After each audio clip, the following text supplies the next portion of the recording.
السلام علیکم دوستو۔ کتابیں انسان کی دوست ہوتی ہیں جو زندگی کے مختلف مراحل میں اس کی رہنمائی کرتی ہیں، لیکن جس طرح ہر دوست مخلص اور کارآمد نہیں ہوتا، اسی طرح ہر کتاب بھی اپنے پڑھنے والے کے لیے فائدہ مند نہیں ہوتی، بلکہ کچھ کتابیں تو ایسی بھی ہوتی ہیں جنہیں معاشرے کا دشمن کہا جاتا ہے اور ان کا کام ہی سادہ لو افراد کو بھٹکانا یا ورغلانا ہوتا ہے۔ اسی وجہ سے ان کتابوں پر پابندی لگائی جاتی ہے تاکہ وہ ہر ایک کی پہنچ سے دور رہیں۔ ہماری آج کی ویڈیو چند ایسی ہی کتابوں کے بارے میں ہے جن پر دنیا کے مختلف خطوں میں سخت ترین پابندی عائد ہے، اتنی سخت کہ اگر یہ کتابیں کسی شخص کے پاس دکھ جائیں تو بھرے مجمع میں اس کی جان بھی جا سکتی ہے۔ تو آئیے ایک جائزہ لیتے ہیں ان کتابوں کا جنہیں پڑھنا سخت منع ہے۔ دی کمیونسٹ مینیفیسٹو۔ یہ کتاب کمیونزم کے بانی کارل مارکس اور فریڈرک اینجل کی تصنیف ہے جو سامراجیت یعنی کیپٹلزم کے سخت خلاف ہے۔ اس کتاب کی وجہ سے 19ویں اور 20ویں صدی میں دنیا میں بڑے بڑے انقلاب رونما ہوئے، جن میں انقلابی روس اور چین کا کمیونسٹ انقلاب سر فہرست ہیں۔ یہی وہ کتاب ہے جس کی وجہ سے 1960 کی دہائی میں روس اور امریکہ کے درمیان تیسری عالمی جنگ ہوتے ہوتے رہ گئی تھی۔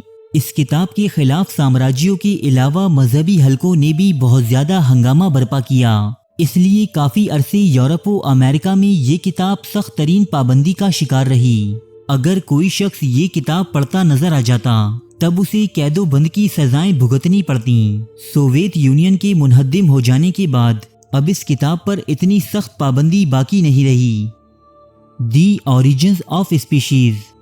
چارلس ڈارون وہ شخص ہے جسے تھیوری آف ایوولوشن یعنی نظریہ ارتقاء کے حوالے سے شہرت حاصل ہے۔ یہی وہ کتاب تھی جس میں چارلس ڈارون نے یہ نظریہ پیش کر کے پوری دنیا کے سماجی، مذہبی اور معاشرتی طبقوں کو جھنجھوڑ کر رکھ دیا تھا۔ اس کتاب میں انسان کی ابتدا کے بارے میں لکھا گیا ہے کہ وہ پہلے کیا تھا اور کہاں سے مختلف مدارج طے کرتا ہوا آج موجودہ شکل میں آیا۔ ڈارون کی یہ باتیں دنیا کے تمام مذاہب کی تعلیمات کی نفی کرتی تھیں۔ اس کتاب کی اشاعت کو کم و بیش 170 سال گزر چکے ہیں، لیکن یہ اس وقت بھی متنازع تھی اور آج بھی اتنی ہی متنازع ہے۔ اولیسز۔ اس کتاب کو یورپ کے ایک مشہور ترین رائٹر جیمز جوائس نے 1904 عیسوی میں تحریر کیا تھا، لیکن جب اس نے اپنی کتاب کو پبلش کرنا چاہا تو اس کتاب کو امریکہ، برطانیہ اور آئرلینڈ وغیرہ میں چھاپنے کی اجازت نہیں دی گئی۔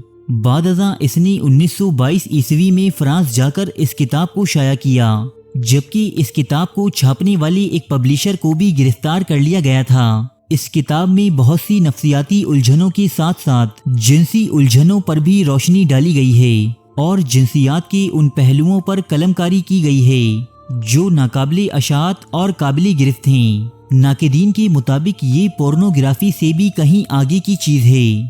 دنیا کی مختلف حکومتوں کے مطابق یہ کتاب اس قابل نہیں کہ اسے عام عوام کو پڑھنے دیا جائے، اسی لیے اسے پڑھنا آج بھی دنیا بھر میں معیوب سمجھا جاتا ہے۔ Fallen angels. اس کتاب کے رائٹر والٹر ڈین ہیں۔ اس کتاب نے شائع ہونے کے بعد ہی یورپ و امریکہ میں ایک ہنگامہ برپا کر دیا تھا۔ اس کی اشاعت سن 1998 میں ہوئی تھی۔ یہ کتاب ویتنام کی جنگ اور اس جنگ کے نتیجے میں پیدا ہونے والی صورتحال پر ہے، جس میں امریکہ اور اس کی اتحادیوں کی جانب سے کیے گئے مظالم اور انسانیت سوز حرکات پر بحث کی گئی ہے۔ لہٰذا اس کتاب کی اشاعت کے بعد شدید ہنگامے ہوئے اور یہ کتاب سخت ترین پابندی کی زد میں آ گئی۔ یہ پابندی آج تک برقرار ہے۔ Harry Potter series.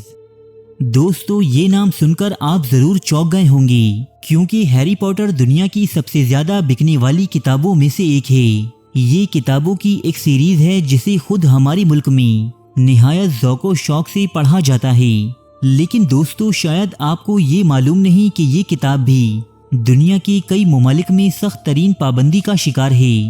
یہاں تک کہ متحدہ عرب امارات میں تو اس کتاب کو دیکھتے ہی جلا دینے کے احکامات نافذ ہیں اور اسی لیے یہاں ہیری پوٹر نامی کتاب کے ڈھیروں کے ڈھیر جلا دیے گئے تھے۔